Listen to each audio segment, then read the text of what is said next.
1976 July 24వ తారీఖు. ఇది ఎందుకు చెప్తున్నా అంటే ఇక్కడ కూర్చున్న వాళ్ళందరూ కూడా మీ డేట్ ఆఫ్ బర్త్ మీకు తెలిసే ఉంటాయి కాబట్టి చెప్తున్నాను నేను. సో కేసీఆర్ ఎంత చిన్న వయసులో ఏ స్థాయికి వెళ్ళిందనే తెలవడం కోసం ఈ మాట చెప్తున్నా. 1976 అదేవిధంగా జూలై 24వ తారీఖు నాడు వారు మరి కేసీఆర్ గారికి మరి ఏకైక పుత్రుడిగా జన్మించి ఈరోజు ఇంతింతై ఒట్టుడింతై అన్నట్టు అన్ని రంగాలలో ఆరితేరి మొదటిసారి ప్రజా జీవితంలో ఉద్యోగంలో ఎప్పుడున్నా కూడా ప్రజాప్రతినిధిగా 2009 ఎన్నికల్లో మరి మొదటిసారి సిరిసిల్ల నుంచి వెళ్ళి ఎమ్మెల్యే గెలవడం జరిగింది. 2000 ఒక తెలంగాణలో కాకుండా యావత్ భారతదేశంలో అదేవిధంగా ప్రపంచ దేశాల్లో సైతం యూత్ ఐకాన్ గా అన్ని రంగాల్లో సమయస్ఫూర్తితోటి సవ్యసాచిగా అది ఏ రంగమైనా ఏ ప్రాంతమైనా ఏ దేశమైనా ఏ రాష్ట్రమైనా తనదైన శైలిలో అనర్గళంగా విషయ పరిజ్ఞానము అంటే సబ్జెక్టు పరంగా కూడా మాట్లాడి అందరినీ ఒప్పించి మెప్పించిన యువనేత మనందరి మరి అభిమాన హీరో కాబోయే రోజుల్లో తెలంగాణకు కాబోయే ముఖ్యమంత్రిగా మరి కేటీ రామారావు గారి పుట్టినరోజు వేడుకలను అన్ని మండల కేంద్రాలలో మరి పూర్తి చేసుకుని ఈరోజు నియోజకవర్గ ముఖ్య నాయకులతో ఈరోజు నియోజకవర్గ కేంద్రంలో వారి పుట్టిన దిన వేడుకలను ఘనంగా జరుపుకుంటున్నాం. నాయకులను చూసి మనం అందరం కూడా మరి కేటీఆర్ గారిని ఆదర్శంగా తీసుకొని ఆయన కమిట్మెంట్ కావచ్చు, ఆయన పనితనాన్ని కావచ్చు, ఆయన ఎదిగిన విధానాన్ని కావచ్చు మనం అందరం కూడా ఆదర్శంగా తీసుకొని ఆ స్థాయికి మనం అందరం వెళ్ళాలని మనస్ఫూర్తిగా కోరుకుంటూ ఆ దేవుడు చల్లగా నిండా నూరేళ్లు ఆయన ఆరోగ్యాలతో సుఖ సంతోషాలతో అదేవిధంగా రాజకీయంగా ఎదగాలని మనస్ఫూర్తిగా కోరుకుంటూ ఈ రోజు నిన్నగాక మొన్న కేటీఆర్ గారు మరి మాట్లాడిన దాన్ని బట్టి త్వరలోనే అంటే ఎలక్షన్లు లోకల్ బాడీ ఎన్నికలు రాబోతా ఉన్నాయి. ఈ వారం రోజులలో నియోజకవర్గ స్థాయి మీటింగ్లు జరగాలని వారు పిలుపునివ్వడం జరిగింది. సో దానికంటే మనం కేటీఆర్ గారి ఏది చూస్తే కొండపాకే విధంగా మనం ఇప్పటికే 7 మండలాలలో మరి మండల ముఖ్య కార్యకర్తల సమావేశాలు ఏర్పాటు చేసుకొని కథన రంగంలో మరి తెలంగాణలో ముందు వరుసలోనూ ఇవాళ కూడా 7 మండలాల్లో ఏ నియోజకవర్గంలో కూడా మీటింగ్ పెట్టలేదు.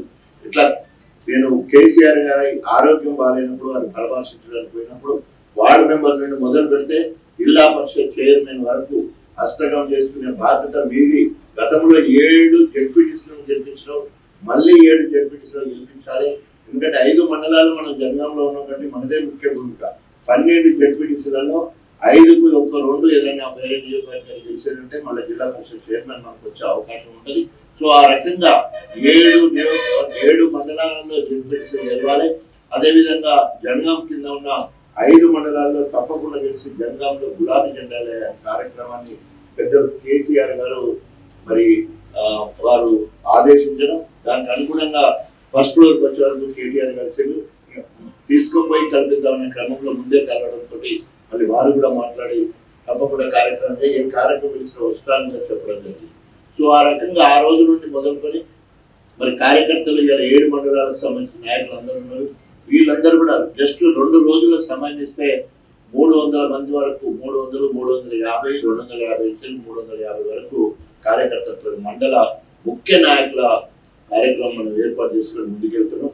ఇప్పుడున్న లోకల్ బాడీలకు అనుగుణంగా వీళ్ళని మరి కొత్త కమిటీలు వేసి బాధ్యతలు అప్పచెప్పాలనే ఉద్దేశంతో ఇది మొత్తం కూడా ఎన్నికలను లోకల్ బాడీ ఎన్నికలు అంటే స్థానిక సంస్థ ఎన్నికలను దృష్టిలో పెట్టుకొని మేమేం గొప్పగా పనిచేస్తాం, మాకు సమయం ఇవ్వండి, మాకు పదవి ఇవ్వండి అంటే ఏదో ఒకటి వారికి చిన్నదో పెద్దదో మరి పార్టీలో వారికి గుర్తింపు వచ్చే కార్యక్రమాలు ఏర్పాటు చేయడం జరిగింది.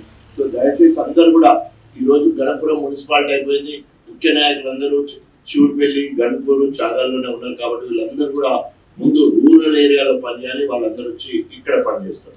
అదేవిధంగా మనము సూక్ష్మ స్థాయిలో అంటే క్షేత్ర స్థాయిలో ఎక్కడ కూడా వదలొద్దనే ఉద్దేశంతో ప్రతి గ్రామానికి 2 ఇన్ఛార్జీలుగా వేస్తున్నాం. ఇక్కడ ఉన్న మండల బాధ్యులందరూ కూడా సమన్వయ కమిటీలాగా కూర్చొని ఎవరికైతే మండల పదవులు మనం ఇప్పుడు ఇచ్చామో వాళ్ళందరూ సమన్వయ కమిటీగా కూర్చొని అందరూ కూడా మరి ఆ ఊర్లో ఉన్న 18 గ్రామ పంచాయతీలు ఉన్నా, 12 గ్రామ పంచాయతీలు ఉన్నా, 22 గ్రామ పంచాయతీలు ఉన్నా, కన్పూర్లో ఇంతకుముందు ఉన్నవాడికి ఇప్పుడు 6 ఎంపీటీసీలు తగ్గిపోయినాయి. సో 15కి 6 తగ్గిపోయినాయి. 9 ఎంపీటీసీ పరిధిలోనే ఉన్నాయి. సర్పంచ్లు ఎంతమంది ఉంటారంటే ఒక్కొక్క సర్పంచ్ పరిధిలో 2 ఇన్ఛార్జీలు. దయచేసి ఏ ఒక్కరికి కాదు, మండలంలో ఉన్న ముఖ్య నాయకులు ఎవరైతే ఉన్నారో వాళ్ళు ఏదో ఒకరి ఇంట్లో కూర్చొని ఒక్కొక్క ఊరికి 2 వేసుకొని వాళ్ళకి సెల్ నెంబర్లు కూడా ఇచ్చేసుకొని వెంటనే కార్యక్రమాలు కావాల్సిందిగా పిలుపునిస్తా ఉన్నాం. ఇండియాలో మరి తెలంగాణకి తీసుకొచ్చి గొప్పగా మరి ఆఖరికి రజనీకాంత్ సైతం మరి ఎక్కడున్నా మనం హైదరాబాద్కి వచ్చినప్పుడు మరి వేరే దేశాలతో పోతున్నాం అనే విధంగా చెప్పిన సందర్భం మన జీవితంలో మర్చిపోలేము. ఈ రకంగా ఈరోజు 10 ఏళ్ల కింద ఈ ప్రాంతం మొదలుపెట్టి వేరే దేశాలకు పోయి వస్తే తెలంగాణను గుర్తుపట్టే విధంగా ఎస్పెషల్లీ మున్సిపాలిటీ ప్రాంతాలను అభివృద్ధి చేసి చివరిగా గణపురానికి నియోజకవర్గానికి కేటీ రామారావు గారు పెట్టిన సంతకం గన్పూరు 3 శివుడిపల్లి గన్పూర్ చాగల్ 3 కలిపి మున్సిపాలిటీ కావడానికి సందర్భం చేసిన మహానాయకుడు వారు. అదేవిధంగా కూడా నిధులతో అనేక రోడ్లను మనం అభివృద్ధి చేసుకున్నాం. మనము చిన్నపెట్టాల నుంచి వెళ్ళిపోతూ ఉంటే సర్వతి టెంపుల్ పోయే రోడ్డు కావచ్చు, వెంకటేశ్వరపల్లి పోయే రోడ్డు కావచ్చు, ఇక్కడ తిరుపతి నుంచి వెళ్ళి గుడసాగరం పోయే రోడ్డు కావచ్చు. అదేవిధంగా ఇంకా మనం హైదరాబాద్ మన అటు సైడ్ పోతే అక్కడ మల్లిపురం నుంచి వెళ్ళి ఈసరికి పోయే రోడ్డు కావచ్చు. ఇట్లా అనేక రోడ్లకు కూడా నిధుల నుండి మనకు అసలు పట్టణ వాతావరణం వచ్చడానికి అనేక రోడ్లకు వాళ్ళు శ్రీకారం చుట్టడం జరిగింది.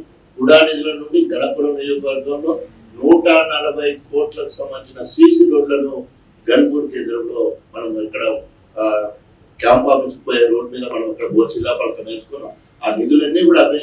తర్వాత మనం గాంధీ స్టాచ్యూ దగ్గర నుంచి వెళ్ళి వీటి రోడ్డు పోయి అట్లా తిరిగి వచ్చేసి మళ్ళీ రెడ్డి విమెన్స్ కాంచెల్ ఈ రోడ్డుకు వచ్చినట్టు కూడా చేసిన రోడ్డు కూడా వారి నిధుల నుండే తీసుకురావడం. ఇట్లా చెప్పుకుంటూ పోతే అభివృద్ధి సంక్షేమంలో భారతదేశంలో నంబర్ 1 రాష్ట్రంగా తీర్చిదిద్ది ఏ నియోజకవర్గంలో 10 సంవత్సరాల్లో జరగని అభివృద్ధి మరి అలా గణపురం నియోజకవర్గంలో జరిగిందంటే పెద్దలు కేసీఆర్ గారి ఆశీస్సులతో, కేటీ రామారావు గారి సహకారంతో పూర్తిగా కేటీఆర్ వచ్చినా హరీష్ రావు గారు వచ్చినా ఒకటే చెప్తారు. ఎందుకంటే గణపురం నియోజకవర్గం ఉద్యమంలో నంబర్ 1గా ఉన్నది. ఈరోజు అభివృద్ధిలో కూడా నంబర్ 1 చేయాలనే ఉద్దేశం. సిద్దిపేటకు సిరిసిల్లకు ధీటుగా గణపురం అభివృద్ధి జరగాలి, దానికి మేము సహకరిస్తామని చెప్పేసి అన్ని మాటలు చెప్పిన సందర్భం జీవితంలో మర్చిపోలేదు. ఎందుకంటే ఇప్పటి వరకు తెలంగాణ రాష్ట్ర సాధన కోసం అధికార కాంగ్రెస్ పార్టీ ఎమ్మెల్యే పదవికి రాజీనామా చేసిన జూపల్లి మళ్ళీ తిరిగి కాంగ్రెస్ వెళ్ళిపోయాడు. మన పోసారం సోమవారం సత్యనారాయణ ఇండిపెండెంట్ ఎమ్మెల్యేగా ఉండి తర్వాత బీజేపీ పోయింది. తర్వాత ఇప్పుడు ఎక్కడ కూడా లేని పరిస్థితి ఉన్నది. కానీ మీ అందరి ఆశీస్సులతో మీ సహకారంతో వరుసగా 4 సార్లు ఎమ్మెల్యే చేసి ఈరోజు చరిత్ర సృష్టించే విధంగా ఒక మాదిగా బిడ్డగా మరి తెలంగాణ రాష్ట్రంలో 4 సార్లు వరుసగా చేస్తున్నాం.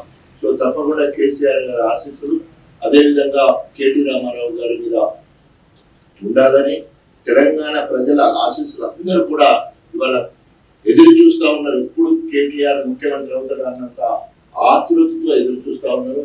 మరి వారి గురించి మనం ఎంత చెప్పినా కూడా తప్పే. ఆయన కార్యాచరణ కానీ, మనోనిబ్బరం కానీ, ఆత్మవిశ్వాసం కానీ అనర్గళంగా ఇక్కడ కూడా ముఖంలో ఆందోళన లేకుండా చాలా కాన్ఫిడెంట్ గా మరి మాట్లాడే సత్తా మొన్న అంటే ఇక్కడికి మొత్తము అది ఇంటర్వ్యూల కోసం వేరే దేశాలకు పోయినా, ఢిల్లీకి పోయినా, ఎక్కడ పోయినా కూడా అక్కడున్న జర్నలిస్ట్ మొత్తం వాళ్ళు ఏ ప్రశ్న ఏ రకంగా అడిగినా కూడా దానికి తగ్గట్టుగా సమాధానం చెప్పడం కూడా ఔరా అనిపించుకునే స్థాయిలో ఆయన భాష కావచ్చు, ఆయన సమాధానం కావచ్చు, ఆయన సబ్జెక్ట్ కావచ్చు గొప్పగా ఉన్న పరిస్థితి మనం అందరం చూస్తున్నాం. రాష్ట్రంలో ఉన్నా కూడా నువ్వు మా పార్టీకి వచ్చినావు, దీని మీద శత్రువులు ఎక్కువ ఉంటారు, వ్యతిరేకత ఎక్కువ ఉంటుంది, అయినా కూడా ధైర్యంతో వచ్చినావు కాబట్టి నీకు తోడుగా నేను వస్తా అని చెప్పేసి మరి వరంగల్ జిల్లాకు నన్ను తోడుకొని వచ్చిన నాయకుడు కేటీఆర్. అదేవిధంగా అదే రోజు కరుణాపురం నుంచి వెళ్ళి నర్సంపేట వరకు పాదయాత్రగా దాంట్లో వారు ప్రారంభించి వారు వెళ్ళిరగడం జరిగింది. మాట ఎందుకు చెప్తున్నానంటే 2009 మేమిద్దరం ఒకసారి ఎమ్మెల్యేకి పోయినాం. మళ్ళీ ఎమ్మెల్యే పదవికి రాజీనామా చేసి నేను గణపూర్ నియోజకవర్గానికి వచ్చినప్పుడు వారు తోడు రావడం. అదేవిధంగా 2018 ఎన్నికల్లో మీకు అందరూ కూడా తెలుసు, మరి టికెట్ కోసం జరిగిన పరిణామాల విషయంలో టికెట్ ఇవ్వడమే కాకుండా నియోజకవర్గ ఇన్ఛార్జి బాధ్యతలు 2012 హరీష్ రావు గారు ఈ నియోజకవర్గ ఇన్ఛార్జి బాధ్యతలు తీసుకొని క్రమంలో ముఖ్యమంత్రి 2018లో మరి కేటీ రామారావు గారు ఇన్ఛార్జి బాధ్యతలు తీసుకొని మన దగ్గర విద్యాజ్యోతి డిగ్రీ కళాశాలలో కార్యక్రమం పెట్టినప్పుడు వారు వచ్చి అందరినీ సమన్వయపరిచి గొప్పగా 2018 ఎన్నికల్లో 37,000 మెజారిటీ రావడానికి కేటీఆర్ గారు కారణం. అంతేకాకుండా రెండు విడతలుగా ఒకసారి మరి 13 కోట్ల రూపాయలు, మరొకసారి 7 కోట్ల రూపాయల కూడా నిధులు. అంతకుముందు ఎప్పుడు కూడా కూడా ఉన్నది కానీ కూడా నిధులు ఎప్పుడు కూడా గణపురం నియోజకవర్గానికి రాలేదు. 5 మండలాలు కూడా పరిధిలో ఉన్నప్పటికీ కూడా మరి ఎప్పుడు కూడా నిధులు మనకు ఉపయోగించలేదు. కానీ వారు మరి ఎంతో సమర్థవంతంగా మున్సిపాలిటీ శాఖ, అదేవిధంగా మున్సిపల్ అడ్మినిస్ట్రేషన్, తర్వాత అర్బన్, తర్వాత అంతకుముందు పంచాయత్ రాజ్, తర్వాత ఐటీ శాఖ, అనేక శాఖ వారు ఏ శాఖలో ఉన్నా కూడా ఆ శాఖకు న్యాయం చేయడం కాకుండా ఒక వినూతనమైన కార్యక్రమాలు తీసుకొచ్చి ఆ శాఖకే వన్న తెచ్చే విధంగా ఆ శాఖ భారతదేశానికి ఒక ఉదాహరణగా, లేకపోతే భారతదేశానికి ఆదర్శంగా ఉండే టీపాస్ అని పెట్టి అనేక మరి విత్ ఇన్ నో టైంలో బిల్డింగ్స్ కానీ ఇండస్ట్రీస్ కానీ విత్ ఇన్ నో టైంలో వాళ్ళకి పర్మిషన్ వచ్చేసి ఇండస్ట్రియల్గా ఎదగడం కోసం ఎక్కడో 70,000 కోట్ల ఎగుమతులు, ఐటీ ఎగుమతులు ఉన్న కాంచెల్లి 3 లక్షల వరకు 3 లక్షల ఐటీ ఎగుమతులు వేరే దేశాలకు 3 లక్షల కోట్ల విలువ చేసే ఐటీ ప్రోడక్ట్స్ ని విదేశాలకు పంపిన చరిత్ర మరి కేటీ రామారావు గారికి.